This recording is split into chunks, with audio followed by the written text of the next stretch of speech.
На дното животот и на маргините на општеството, далеко од очите на јавноста, во Мариовското село Рапеш живеат брат и сестра и двајцата лица со посебни потреби, препуштени на судбината во тешка сиромаштија и невозможни услови за живење. Благоја Димовски веќе ја скршил 50-ката, а сестра му Ангја е некоја година помлада. Откако пред една година им изгоре куќата, сега живеат во едно руинирано колипче падарниче, без струја и вода, а згорена се гладуваат со минимална социјална помош, која не им стасува ниту за половина месец.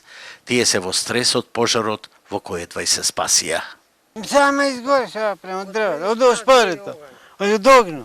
Изгоре ние спиевме во скоро полноќ беше сато. Без нешто полноќ. И овој беше, јас му викам, Благој, ставај куќата горе. И дојде пожарна, дојде милиција, ништо не помогна. Ние си знаеме како живееме. Старите родители кои ја крепеа тешката судбина на оваа фамилија, откако почина, братот и сестрата се оттуѓе од цело село и самјачат зачмајни од глад и сиромаштија. Почина мајка му, почина татко му, не се движеа со никој, само затворени.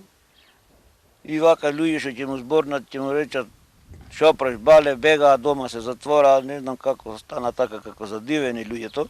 Од општината Новаци велат дека во неколку наврати се обиделе да ги сместат во соодветни институции, но тие од таму бегаат назад, а повремените пакети со храна кои им ги дават траат кратко како една мала искра во големиот мрак на нивната судбина.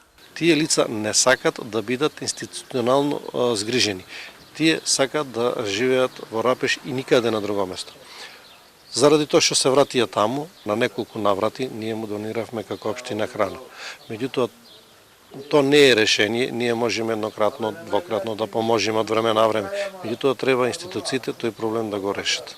И што уште да се рече повеќе за ова искинато парче живот, загубено во мариовските пространства. Очигледно, за надлежните е невидливо, а нашата помисла на заминување на Велипеток не сепна. Како овие луѓе ќе го дочекаат Великден и дали некој ќе ги дарува со милосрдие, кога институциите не можат или не сакаат.